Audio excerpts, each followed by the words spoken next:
ایک مہینے میں روزانہ 1 گھنٹہ نہ کھڑی رہ سکے، حالانکہ مسجد کے باہر بھنکس کرتے ہوئے 1.5 گھنٹہ کھڑے رہیں، مسجد کے اندر نہیں کھڑے رہ سکے، اور کہتے ہیں شیطان بہکاتا ہے، تو شیطان بھی تو اندر ہو گیا، اب کون بہکا رہا ہے؟ تو کیا انسان خود شیطان نہیں بن گیا؟ اللہ کی پناہ، اللہ رحم و کرم فرمائے۔ ایک بات پھر اس سلسلے میں اور سن لے تو درس شروع کروں۔ افطار کے وقت تو دعا کا خاص اہتمام کریں کہ اس وقت تو جو دعا کی جاتی ہے اس پہ فرشتے آمین کہتے ہیں۔ اپنے گھر کے بال بچوں کو لے کر کے بیٹھیے، خود دعا کیجیے، اور جن کے گھر میں کیبل ہے تو پھر وہاں اسپیکر لگے ہوئے تو وہاں تو دعا ہوتی ہے، تو اسی میں آپ شامل ہو جائیے۔ جہاں نہیں ہے تو وہاں کم سے کم آپ خود دعا کا اہتمام کریں، جس لہجے میں چاہے کریں، جس انداز میں چاہے کریں، لیکن دعا کا اہتمام کریں۔ اللہ تعالیٰ توفیق عطا فرمائے۔ یہ درس شروع ہوتا ہے قرآن مقدس کا۔ آج آپ نے تقریباً 1.5 پارہ سماعت فرمایا۔ مختلف مضامین آئے ہیں۔ آغاز سورۃ الفاتحہ سے ہوتا ہے۔ سورہ فاتحہ، اس سورت کو سورہ فاتحہ اس لیے کہتے ہیں کہ اسی سے قرآن مقدس کا آغاز ہوتا ہے۔ اور آپ کو حیرت ہوگی، یہ سورت اتنی جامع ہے، تو ہر سورت کا کوئی جواب نہیں، لیکن اس سورت کی خصوصیت یہ ہے، توریت، انجیل اور زبور میں جتنے مضامین تھے وہ سب اللہ نے قرآن میں جمع کیے، اور قرآن کے جتنے مضامین تھے اللہ نے وہ سب سورۃ الفاتحہ میں جمع کر دیے۔ اس سورت کے کئی نام ہیں، اس کو سورۃ الشفا بھی کہتے ہیں۔ پچھلے سالوں میں بہت تفصیل پہ اس پہ گفتگو بھی، لیکن آج میں اختصار سے تاکہ کچھ نئے مضامین پیش کر سکوں، اس کو سورۃ الشفا بھی کہتے ہیں۔ ڈاکٹروں نے جس بیماری کو لا علاج قرار دیا ہو، اگر روزانہ 41 مرتبہ اس سورت کو آپ دم کریں، انشاءاللہ شفا کے آثار ظاہر ہوں۔ اس کے پڑھنے کا طریقہ یہ ہے کہ بسم اللہ کی میم کو الحم کی لام میں ملائیں، بسم اللہ الرحمن الرحیم الحمدللہ رب العالمین، پھر اس کے بعد الرحمن الرحیم الرحمن الرحیم الرحمن الرحیم، اس کی تکرار کریں، اور پھر پوری سورت ویسے ہی پڑھے جیسے پڑھتے ہیں۔ جب غیر المغضوب علیہم ولا الضالین پر پہنچے تو پھر 3 مرتبہ پڑھیں آمین آمین آمین، ایسے 41 بار پڑھیں، مریض پہ دم کریں، اسی کو پانی پہ دم کر دیں اور پلاتے رہیں دن بھر۔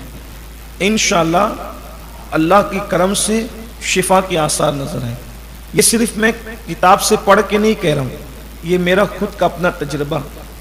کووڈ کے موقع پر بہت لوگوں نے مایوسی کا اظہار کیا، لیکن الحمدللہ جس کو دیا اس میں سے میں سمجھتا ہوں کہ تقریباً 90% لوگوں کو اللہ تعالیٰ نے جو ہے وہ شفا عطا فرمائی۔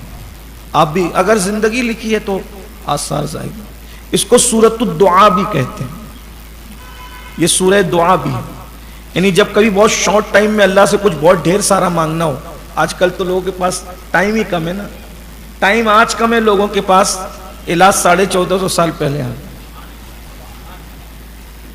بہت شارٹ ٹائم میں بہت زیادہ کچھ مانگنا ہے تو سورہ فاتحہ پڑھ لو دعا کی نیت سے، جو مانگو گے وہ بھی ملے گا، جو مانگنے سے رہ گیا وہ بھی ملے گا۔ اس لیے ہمارے یہاں بزرگ اہل سنت میں بزرگوں کی عادت ہے جب وہ دعا اینڈ کرتے ہیں سب کچھ مانگ کے تو کہتے ہیں الفاتحہ۔ یہ الفاتحہ کیوں کہتے ہیں؟ اس وقت تو سورہ فاتحہ پڑھنی ہوتی ہے آپ کو، اس وقت تو بھی لوگ اپنی اپنی شروع پڑھ جاتے ہیں، اللہ یہ دے دے وہ دے دے، تو سورہ فاتحہ پڑھو، وقت تو بچے تو پھر کچھ مانگو الفاتحہ کے وقت، اور پھر سورہ فاتحہ اس طرح پڑھا کرو جیسے ابھی بتایا گا، بسم اللہ الرحمن الرحیم الحمد، اس طرح سے الرحمن۔ محبوب الہی سرکار فرماتے ہیں جو دل میں تمنا اللہ ہر تمنا پوری فرما دے۔ اس کو سبا مثانی بھی کہتے ہیں۔ اس میں اصل میں چونکہ 7 آیتیں ہیں اور یہ سورت 2 مرتبہ نازل ہوئی، پوری نازل۔ اس سورت کی خاصیت یہ کہ یہ مکی بھی ہے اور مدنی بھی، یعنی یہ ہجرت سے پہلے بھی نازل ہوئی ہے اور ہجرت کے بعد بھی، کیونکہ جو سورت مکی ہے وہ مدنی نہیں، جو مدنی ہے وہ مکی نہیں، لیکن اس سورت کی خصوصیت ہے یہ مکی بھی اور مدنی بھی۔ سبحان اللہ، بڑی برکتیں ہیں اس کی۔ اس کے مضامین یہ ہے کہ اللہ تبارک و تعالیٰ نے اس کا آغاز اپنی حمد سے فرمایا۔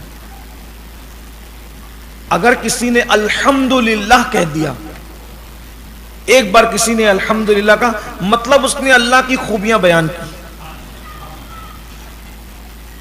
اللہ تبارک و تعالیٰ کو اپنی خوبی کے حوالے سے الحمدللہ سے بڑھ کر کوئی اور کلمہ پسند ہی نہیں. سب سے زیادہ یہی پسند ہے الحمدللہ. اور جس کی زندگی کے اندر الحمدللہ کہنا جو سیکھ جائے وہ زندگی کے مسائل سے ہمیشہ نکلتا ہی چلا جائے. آج کل ہم سے لوگ پوچھتے ہیں کہ کیسے ہو تو کچھ کہتے ہیں میں بیمار چل. ٹھیک ہے ڈاکٹر کو بتائیے بیمار ہو تو, پبلک کو بتانے میں کیا ہے. تو کچھ لوگ کہتے ہیں معذرت مندی بہت ہے, پریشانی بہت ہے. بھائیو کس کو سنا رہے ہو؟ جو سن کے بعد میں تمہارا مذاق اڑانا ہے وہ اس نے جا کر کے تم پہ فکرے کسنا ہے نہیں کہیے. اپنے مسائل یا تو طبیب کو سنا یا تو حبیب کو سنا. ہر ایک کو مسائل نہ سنا, ہر جگہ مسائل سنانے کی نہیں ہوتی. جو پوچھے بولو الحمدللہ.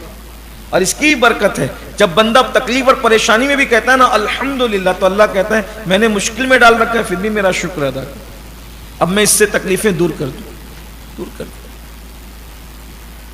پھر اس میں اللہ رب العزت نے اپنی شان بیان کی کہ وہ رحمان بھی اور رحیم بھی. رحمان کا مطلب ہوتا ہے بہت مہربان, اس سے بڑھ کر کوئی مہربان ہے ہی نہیں. اسی لیے کسی کو بھی اللہ کے علاوہ رحمان نہیں کہہ سکتے. رحمان صرف اللہ ہے اور وہ بہت مہربان. کتنا مہربان ہے اس کا اندازہ کر لیں. جب اس کی مہربانیاں آتی ہے تو پھر دل مچلنے لگتا ہے. اتنا بڑا مہربان ہے کہ اس کی رحمت کے 100 جز, اس میں سے ایک جز کا اظہار اس نے دنیا میں کیا ہے, ایک جز کا اظہار, اور 99 قیامت کے لیے بچا کے رکھا. ہائے ہائے ہائے.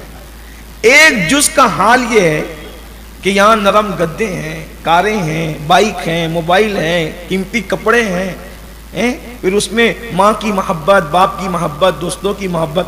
جب ایک جز کے اظہار میں ایسے وارے نیارے ہیں تو جب قیامت میں 99 کا اظہار کرے گا تو اس وقت تو کیا مزہ ہے. صرف کوئی مومن رہے, ایمان پر رہے, بس ایمان بچا کر لے جائے, پھر انشاءاللہ کیسے مزے. تو اس سے بڑھ کر کوئی مہربان ہے, سب سے زیادہ مہربان. لیکن ہمارا حال یہ ہے سب سے جڑے ہیں اس رحمان سے نہیں جڑتے. سب سے توقعات لگاتے ہیں, رحمان سے توقعات نہیں لگاتے. سب پہ بھروسہ کرتے ہیں, رحمان پہ نہیں. اس زندگی میں یہ بات ہمیشہ یاد رکھنا, تعلق سب سے رکھو, رشتے سب سے رکھو, پیار سب سے کرو, لیکن بھروسہ صرف اللہ پہ کرو. بس اللہ کے سوا کسی پہ بھروسہ نہیں.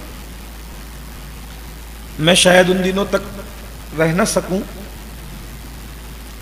تو اس لیے وہ مضمون آج بیان کر